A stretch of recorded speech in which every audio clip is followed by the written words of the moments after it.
So hi girls, this video discusses the final battle. This is the book and it is found on Google Classroom. We're going to go into the main details and the main events that happened in the story. So in the background information just tells us that after having the fight with Grendel's mother, Beowulf comes back to Hrothgar carrying Grendel's head. And then after that, his mission is over, Grendel is killed, and so he returns back to his home, which is the land of Geats.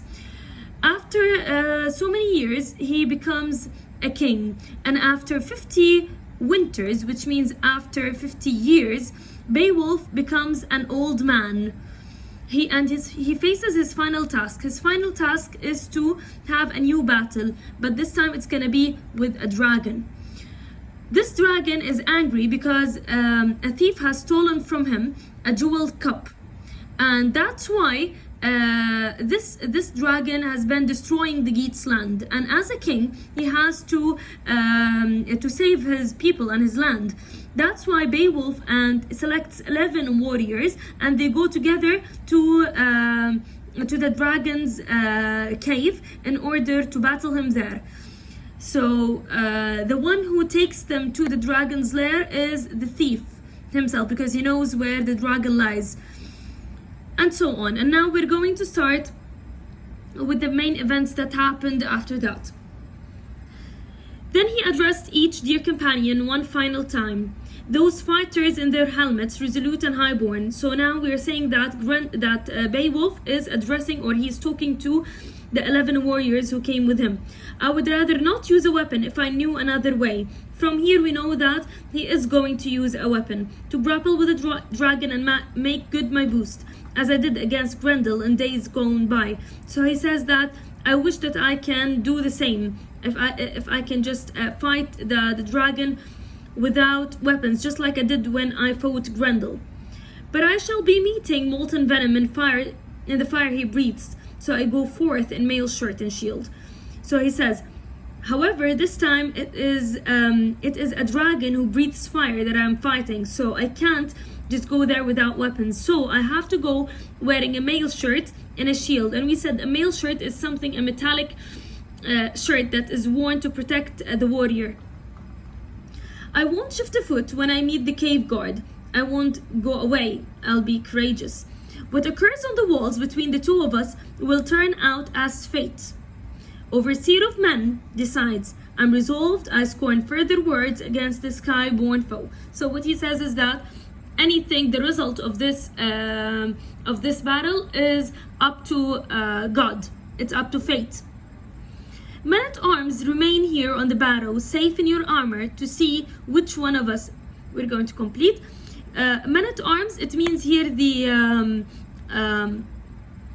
warriors. He ordered them to stay on the barrow. The barrow is the hill, and to stay safe, to see which one of us is better in the end at bearing wounds. Here we are talking about, he says that I want to see if the dragon or I, who is the strongest of us, is better in the end at bearing wounds in deadly fray. The fight is not yours, nor is it up to any man except me to measure his strength against the monster or to prove his worth. I shall win the gold by my courage, or else mortal combat. Doom of battle will bear your lord away. So what he's saying is that this is my fight, and it is me who should go and fight the dragon, and I shall win the gold by my courage, or else let it be a mortal combat, yani a deadly ending, and I will die if I cannot. This is what he's saying. Now, why does he order his men to stay? Because he wants to prove his worth and his strength, to measure his strength against the monster. Then he drew himself up beside his shield. The fabled warrior in his war shirt and helmet trusted in his own strength entirely and went under the crag. So he went courageously to fight the dragon. No coward's path, hard by the rock, faced the hale veteran, a good man who had gone repeatedly into combat and danger and came through, saw a stone ark and gushing stream. So here we're just describing how courageously he went to battle. And now the first thing that he has seen here is a stone ark. An ark is a bridge that is just like a half circle, and under it is a gushing stream, a river.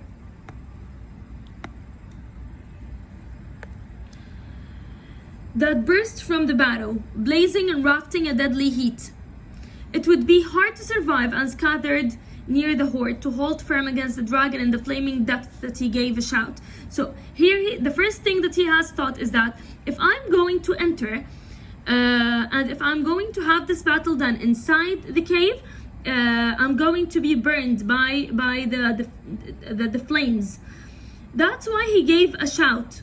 Okay, he shouted, so that the dragon would hear him and get out, and they would have the battle out. The Lord of the Geats unburdened his breast and broke out in a storm of anger. Under grey stone, his voice challenged and resounded clearly. Hate was ignited. So here we're just saying that the Lord of Geats, who is Beowulf, started the fight. The horde guard recognized a human voice. Now, the dragon recognized that there is a human voice. The time was over for peace and parleying. Pouring forth in a hot battle fume, the breath of the monster burst from the rock. The first thing that the monster did was bursting flames. There was a rumble underground. Down there in the barrow, Beowulf the warrior lifted his shield. So in order to protect himself, Beowulf just lifted his shield.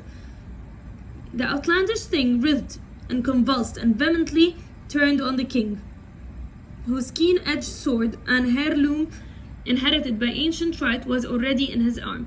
So now the dragon has faced Beowulf and they have seen each other. Roused to a fury, each antagonist struck terror in the other. Now, in this part, he says that each one of us made the other fearful. Underlying the lord of his people loomed by his tall shield, sure of his ground, while the serpent looped and unleashed itself, swaddled in flames. Now, the dragon came out. It came gliding and flexing and racing toward its fate. Yet his shield defended the renowned leader's life. What protected him again is the shield, and limped for a shorter time than he meant it to. The final day was the first time when Beowulf fought and fate denied him glory in battle. This is a foreshadowing, because reading this we know that he's going to lose the battle one way or another. So the king of the Geats raised his hand and struck hard at the enameled scales, but scarcely cut through. The blade flashed and slashed, yet the blow was far less powerful than the hard-pressed king. So the king of the Geats, who is Beowulf here, the first thing that he has done is that he tried to attack the dragon with his sword. However, he barely scratched him. Okay, he couldn't do him very much harm.